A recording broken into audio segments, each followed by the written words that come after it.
अच्छा, जो follicular carcinoma है ना, उसमें कैप्सुलर और वास्कुलर इन्वेजन बहुत ज़रूरी है देखना, क्योंकि अगर वो हो गया तो फिर that can basically differentiate between adenoma and carcinoma, क्योंकि कैप्सुलर वास्कुलर इन्वेजन हो जाएगी इसका मतलब है कि हाँ, वो मेलिग्नेंसी की तरफ जा रहा है, ठीक है।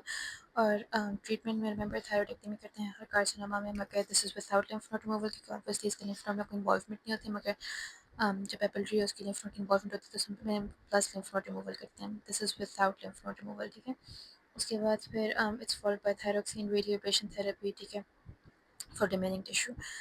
उसके अलावा हमारे पास जो मेरिलरी है ना, उसमें याद रखना कि हमारे पास इसकी एसोसिएशन होती है मेन टू ए और मेन टू बी सिंड्रोम के साथ, ठीक है, जिसमें फियोक्रोमोसाइटोमा और मेरिलरी कार्सिनोमा होता है। तो इसमें अपने पैराफॉलिकुलर सी सेल्स राइज करता है, इसलिए हमारे पास क्योंकि ये पैराफॉलिकुलर सी सेल्स राइज करता है तो इसमें कैल्सिटोनिन लेवल्स के भी हाई होते हैं लेवल्स, ठीक है। तो इसमें कैल्सिटोनिन के भी रेज होगा, ठीक है।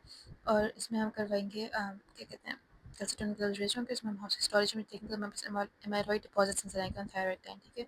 इसकी भी अगेंस्ट सर्जरी थायराइडेक्टमी होगी, मगर इसे फॉलो अप हम सीरम कैल्सिटोनिन लेवल्स भी करवाएंगे बिकॉज वो इसमें भी रेज थे, और इसका भी अगेन हेमाटोजेनस स्प्रेड होता है। This is one type of non poorly differentiated carcinomas, ठीक है। उसके बाद फिर हमारे पास let me just check, I think इसका जो था वो ट्यूमर मार्कर CEA होता है, और बाकियों का ट्यूमर मार्कर मैंने कहीं देखा था, या सो हमारे पास पेपिलरी का जो है वो थायरोग्लोबिन होगा, फॉलिकुलर का भी थायरोग्लोबिन होगा, दोनों का थायरोग्लोबिन, ठीक है, मगर मेरिलरी का CEA होगा, ठीक है। तो उसका हम ट्यूमर मार्कर CEA के थ्रू प्रोग्नोसिस वगैरह और रिकरेंस वगैरह चेक कर रहे होते हैं, ठीक है। जो एनाप्लास्टिक है ना, एनाप्लास्टिक में हमारे पास सबसे अनडिफरेंशिएटेड फॉर्म होती है, हाईली मेलिग्नेंट फॉर्म होती है, और लोकली इन्वेसिव होती है, वेरी लोकली इन्वेसिव, ठीक है। तो इसका पूरा प्रोग्नोसिस होता है, ज़्यादा एलईडी में ज़्यादा होती है, और इसमें हमारे पास ज़्यादा ऑब्स्ट्रक्टिव इंस्ट्रूमेंट होता है, क्योंकि बहुत लोकली इन्वेसिव है, तो लोकली जितने भी सिम्टम्स कॉज कर सकती है, dysphagia, dyspnoea, harshness of voice, वो सारा करती है। तो उसमें सर्जरी, कीमो, रेडियोथेरेपी देनी होती है। और difference anaplastic carcinoma from Riedel's thyroiditis में रखना है कि रीट्स थायरॉइडिस भी ऑलमोस्ट ऐसा ही नजर आता है, मगर रीट्स थायरॉइडिस से तो ये कि वो रॉक हार्ड लंप की तरह पे फील होता है, और दूसरा वो यंग पेशेंट में होता है, ठीक है। तो anaplastic carcinoma versus Riedel's thyroiditis will be in a young patient, anaplastic is in a old patient, और ये रॉक हार्ड लंप होगा, मगर ये एनाप्लास्टिक जो है this is not very rock hard when it's palpate, ठीक है। लिम्फोमा हमारे पास प्राइमरी थायराइड लिम्फोमा होता है, it's rare B cell lymphoma, ठीक है। और ये हमारे पास basically chronic obstruction due to chronic lymphocytic thyroiditis Hashimoto's की वजह से हो सकता है, ठीक है। Keep in mind that patient with thyroid lymphoma will have history of hypothyroidism to Hashimoto's, ठीक है। तो पहले हमारे पास हाशिमोटोस था, जिसकी वजह से क्रॉनिकली वहाँ पर लिम्फोसिटिक थायराइडिस होना क्या शुरू हो गया, जिसकी वजह से वहाँ पर उसके अपने जो लिम्फोमास था वो बनना शुरू हो गया। लिम्फोसिटिक इन्फिल्ट्रेशन की वजह से लिम्फोमा बन गया, और लिम्फोमा जो हमारे पास थायराइड से राइज कर रहा होता है उसको कहते हैं थायराइड लिम्फोमा, ठीक है। उसके बाद हमारे पास एक और बात याद रखना कि पेपिलरी कार्सिनोमा में स्किप मेटास्टेसिस होता है, ठीक है। Doesn't always necessarily involve the sentinel lymph node. अगर हमारे पास सबसे करीबी सर्वाइकल लिम्फ नोड है तो उसके बजाय वो एक्सिलरी में भी जा सकता है, या थायराइड में भी जा सकता है, वो थोरेक्स में भी जा सकता है, ठीक है, जिसमें स्किप मेटास्टेसिस वाला साइन होता है पेपिलरी में, लिम्फ नोड्स में, ठीक है। P papillary P lymph nodes, ठीक है। क्लासिफिकेशन में हमने बात की थी कि पोरली डिफरेंशिएटेड होता है, वेल डिफरेंशिएटेड होता है, ठीक है। अब अगर हम सिर्फ ये बात करें कि रिस्क फैक्टर्स क्या होते हैं, तो मेटलरी और फॉलिकुलर को एक ही कैटेगरी में डाल के you have to check for risk factors. तो फीमेल जेंडर में ज़्यादा होता है, फैमिली हिस्ट्री अगर मेन सिंड्रोम की हो तो उसमें बहुत ज़्यादा होता है, ठीक है। रेडिएशन एक्सपोजर हमने बात की थी, ये पेपिलरी में ज़्यादा होता है, फुल बॉडी रेडियोथेरेपी भी। और हाशिमोटोस जो है ये यूजुअली हमारे पास लिम्फोस उसके लिए होता है, लिम्फोमा के लिए, ठीक है, नॉट फॉर पेपिलरी और मेटलरी, ठीक है।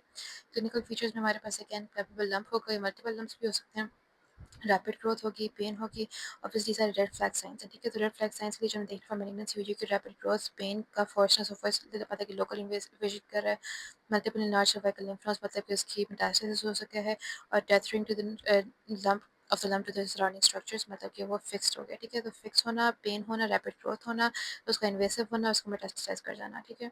इसके अलावा एनाप्लास्टिक के ट्यूमर मार्कर देखें तो नॉन स्पेसिफिक होता है, और हर्टल सेल का भी थायरोग्लोबुलिन होता है। अच्छा, अब हमारे पास इसमें जो है ना थायराइड सर्जरीज जो थी, बस ये याद रखना कि हमारे पास indications of operation and thyroid swellings क्या-क्या हैं। अगर तो हमारे पास बेसिकली सिर्फ ये है कि नियोप्लेसिया होगा, टॉक्सिक एडेनोमा होगा, मतलब कोई भी टॉक्सिसिटी है प्लस नोड्यूलर साथ, ठीक है, तो हम इसमें सर्जरी कर देंगे। मल्टी नोड्यूलर गोइटर भी इसी में आता है, ठीक है। प्रेशर सिम्पटम्स आ रहे होंगे, कोई भी इन्वेजन कॉज करे, कॉस्मेटिक्स या पेशेंट की विशेज़ तो भी कर देंगे, ठीक है। और हमारे पास बेसिकली एफएनएसी पॉजिटिव 3 टू 5 में भी कर देते हैं, क्लिनिकल सस्पेशन के बेसिस पे कर लेते हैं, अगर हमारे पास ये सारे सिम्टम्स आ रहे हों कि एज भी है, मेल सेंस भी, हार्ट टेक्सचर फिक्स है, रिकरेंट पाल्सी है, लिम्फेडेनोपैथी भी है, और रिकरेंट सिस्ट भी है, ठीक है। उसके बाद थायराइड ऑपरेशंस होते कौन कौन से हैं? ये 3 तरह के होते हैं, ठीक है। टोटल बेक्टमी में तो हम पूरा लोब निकाल देंगे, प्लस याद रखना कि अगर ये 2 लोब्स हैं बीच में इस्थिमस है ना, तो इस्थिमस को तो निकालना चाहे जो मर्ज़ी कर रहे हो, ठीक है। तो अगर हम सिर्फ लोब निकाल रहे हैं तभी इस्थिमस निकाल रहे हैं, ठीक है। अगर हम इस्थिमेक्टमी करें तो मतलब कि ऑब्वियसली वो तो निकालना ही है।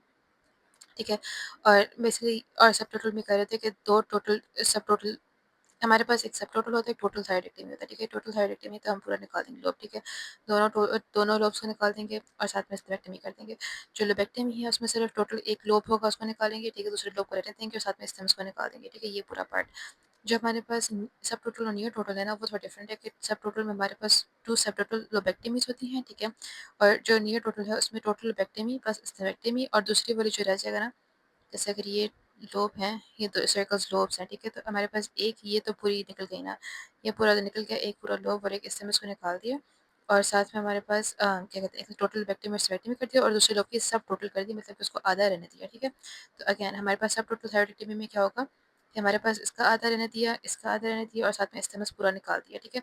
अब इसको ऐसे कर लो, ऐसे, ठीक है। ये पूरा कर दिया कि स्टेमस और वो निकाल दिया आधा, दोनों लोब वाली साइड से रहने दिया, ठीक है। मगर ये हम ज़्यादा मैलिग्नेंट कैंसर्स में नहीं करते क्योंकि फिर इसके रिकरेंस चांसेस बढ़ जाते हैं, ठीक है। लोबेक्टमी की ज़्यादा तब करते हैं जब हमारे पास बिनाइन कोई नोड्यूल हो, ठीक है। और नियर टोटल थायरॉइडेक्टमी की बात कर ली कि एक जगह टोटल कर रहे हैं, एक लोब में साथ में स्टेमस निकाल रहे हैं, तो उसी में हम सब टोटल कर रहे हैं, तो डन प्रोसीजर भी कहते हैं। और सब टोटल की बात कर ली कि दोनों लोब्स में हमने आधा आधा कर निकाला है प्लस सिस्टमेक्टमी, ठीक है। तो indication for surgery total thyroid हमेशा हम कर देते हैं इसमें मल्टीनोडुलर सर्जरी में। और लोबेक्टमी हम फॉलिकुलर कार्सिनोमा में करते हैं अगर one of the lobules is involved plus suspicious FNC हो।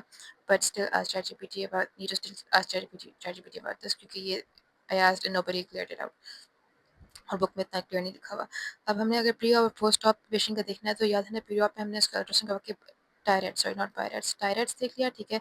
साथ में एफएनएसी देख लिया, ठीक है। अगर स्टेज 3 to 7 तक है या फिर वहाँ पर बेसिकली मोर देन 3 है, सॉरी हाँ, टायराइड्स में क्योंकि स्टेज ग्रेटर देन 3 है और फिर एफएनएसी में स्टेज 4 to 6 है, तो फिर हम सीटी स्टेजिंग ये करेंगे और थायरोग्लोबुलिन करवाएंगे, ठीक है।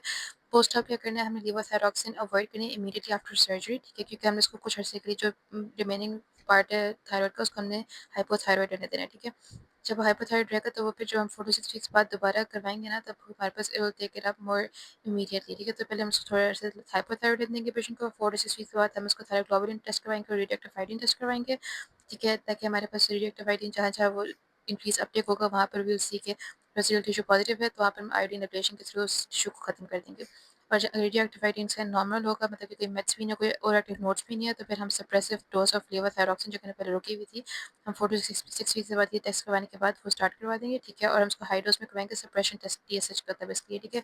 सप्रेसिव डोज में इसलिए स्टार्ट करवाते हैं ताकि हमारे पास बाहर से जितना ज़्यादा हम थायरॉक्सिन देंगे T3 T4 उतना ज़्यादा वो अंदर के टीएसएच को इनहिबिट कर देगा और अंदर का टीएसएच इनहिबिट होगा तो ये थायराइड ग्लैंड को स्टिमुलेट नहीं करेगा और थायराइड ग्लैंड को स्टिमुलेट नहीं करेगा तो फिर हमारे पास रिकरेंस नहीं होगी मैलिग्नेंसी, ठीक है। क्योंकि देखा था हमने टीएसएच डिपेंडेंट थे वो जो फॉलिकुलर और पेपिलरी थे, तो टीएसएच को हमने सप्रेस कर दिया, ठीक है। तो अगेन सर्जरी फॉर पेपिलरी, क्योंकि पेपिलरी में हमारे पास क्या था, पैल्पेबल लिम्फ नोड्स है, तो टोटल थायरॉइडेक्टमी के साथ लिम्फ नोड्स की भी करनी है डिसेक्शन प्लस रेडियोथेरेपी भी करनी है, ठीक है। फॉलोड बाय थायराइड स्कैन और थायरोग्लोबुलिन। ये ट्यूमर की वो है टीनम स्टेजिंग है, ठीक है। Primary tumour can not be assessed, ठीक है। T0 में no evidence of primary tumour, ठीक है। T1 में लेस देन 1 सेंटीमीटर है, T2 में हमारे पास ग्रेटर देन 1 सेंटीमीटर लेस मतलब कि 1 to 4 सेंटीमीटर है, ठीक है। 3 में हमारे पास ग्रेटर देन 4 सेंटीमीटर है और T4 में हमारे पास वो कैप्सूल को बाहर एक्सटेंड कर रहा है, ठीक है। N0 में no regional lymph nodes, N1 में हमारे पास रीजनल लिम्फ नोड्स, N1A और N1B में हमारे पास बेसिकली N1A में होगा कि इप्सिलैटरल साइड पे और N1B में दोनों साइड पे बेसिकली कॉन्ट्रालैटरल मिड लाइन और बायलैटरल, ठीक है। और डिस्टेंट मेटास्टेसिस में नो मेटास्टेसिस एंड मेटास्टेसिस। और that's pretty much it for thyroid I think. ये थोड़ा सा इसका वो लिखा हुआ था सारा क्या कहते हैं समरी, ठीक है। TSH hot nodules are really cancers, neck ultrasound में पता चल जाएगा थायराइड स्कोरिंग से। इंडिकेशंस फॉर एफएनएसी में हमारे पास do not biopsy lesions less than 1 centimetre, जैसे कि हमने कहा था कि अगर लेस देन 1 सेंटीमीटर तो हम एफएनएसी में नहीं जाते। एफएनएसी हमारे पास पैथेस्टा कैटेगरी होती है, 3 4 जो है थायराइड नोड्यूल्स को कर रहे होते हैं, ठीक है। इंटरमीडिएट थायराइड नोड्यूल्स, ठीक है। और इसमें हमारे पास डिफरेंट वो थी जो डिस्कस कर ली थी। पेपिलियन फॉलिकुलर कार्सिनोमा में हम extensive surgery based on size होती है, अगर लेस देन 1 सेंटीमीटर तो लोबेक्टमी कर देंगे, 1 से 4 है तो लोब कर देंगे वर्सेस टोटल, और मोर देन 4 है तो टोटल कर देंगे, ठीक है। तो जस्ट रिमेंबर ये हमारे पास पेपिलियन फॉलिकुलर कार्सिनोमा की बात हो रही है कि अगर लेस देन 1 सेंटीमीटर तो लोबेक्टमी, लेस देन 1 सेंटीमीटर की हमारे पास टी स्टेज 1 बनेगी ना यहाँ पर, जैसे लेस देन 1 सेंटीमीटर तो टी स्टेज 1 है तो उसमें हम सिर्फ लोबेक्टमी करेंगे, और अगर 1 से 4 है या ग्रेटर देन 4 है तो फिर हम उसको टोटल या सब टोटल थायरोइडेक्टमी कर देंगे, ठीक है। हाँ 1 से 4 है तो फिर या 1 से 4 है तो लोब वर्सेस टोटल करेंगे, और ग्रेटर देन 4 है तो फिर हमेशा टोटल थायरॉइडेक्टमी कर देंगे, ठीक है। और अगर नोडल मेटास्टेसिस नज़र आ रहा है, कहीं पे कोई और नोड इन्वॉल्व हो के प्लस क्रॉस थायरॉइडल एक्सटेंशन है, तो फिर हम उसको क्या करेंगे, टोटल थायरॉइडेक्टमी प्लस उसकी नेक डाइसेक्शन उस जगह की लिम्फ नोड से करेंगे, प्लस हम उसको रेडियोथेरेपी भी देंगे इसमें, ठीक है, क्योंकि ये हमारे पास मेलिग्नेंसी के चांसेस ज़्यादा होते हैं। फिर हमारे पास post operative radioactive funny high risk, ठीक है। और हमारे पास follicular thyroid carcinoma haematogenously spread करता है, तो हमने लंग और बोन को भी देखना है, ठीक है। मेटुलरी कार्सिनोमा में वर्कअप में देने कैल्सिटोनिन CEA लेवल्स, ठीक है, ये दोनों हमारे पास इसके ट्यूमर मार्कर्स होंगे। फियोक्रोमोसाइटोमा को हमने इसको रूल आउट करने के लिए देखा था कि मैन 2A 2B में हमारे पास फियोक्रोमोसाइटोमा प्लस मेटुलरी कार्सिनोमा होता है, ठीक है। तो we have to check for phaeochromocytoma, calcium for hyperthyroidism, ठीक है। हमने इसको prophylactic bilateral extent of surgery should be include prophylactic bilateral central neck dissection, ठीक है। तो ये रिमेंबर हमारे पास मेटुलरी कार्सिनोमा में prophylactic bilateral central neck dissection, ठीक है, ये सर्जरी होगी, ठीक है। और हमारे पास does not take ablative एक्टिवाइडिन, so radioactive iodine and radiation therapy chemotherapy are ineffective afterwards, ठीक है। और बाकी ग्रेव्स डिजीज़ में हमारे पास सारी मेडिकेशंस भी हैं, सर्जरी भी है, और साथ हमारे पास वो भी है, ठीक है। और ये एक वो था clinical stage of thyroid, basically एक वो था चार्ट था कि अगर हमारे पास डिफ्यूज एनलार्जमेंट है तो ये हाइपोथायराइड में थायराइडिस सोचेंगे, हाइपरथायराइड में ग्रेव्स सोचेंगे, और यूथायराइड में आयोडीन डेफिशिएंसी या फिर फिजियोलॉजिकल सोचेंगे, या क्वाड्रेशंस में ये 3 कॉमन है, ठीक है। क्वाड्रेशंस फिजियोलॉजिकल या आयोडीन डेफिशिएंसी। मल्टीनोडुलर एनलार्जमेंट में multinodular goitre with cross relation, secondary hyperthyroidism सोचेंगे, प्लमर सिंड्रोम। और अगर हमारे पास यूथायरॉयड है तो multinodular goitre anaplastic multiple carcinoma ये सोच सकते हैं। सॉलिटरी नोड्यूल में हम coincident nodule with myxoedema hypothyroid में आ सकता है, ठीक है, मेक्सिडीमा के साथ एसोसिएटेड।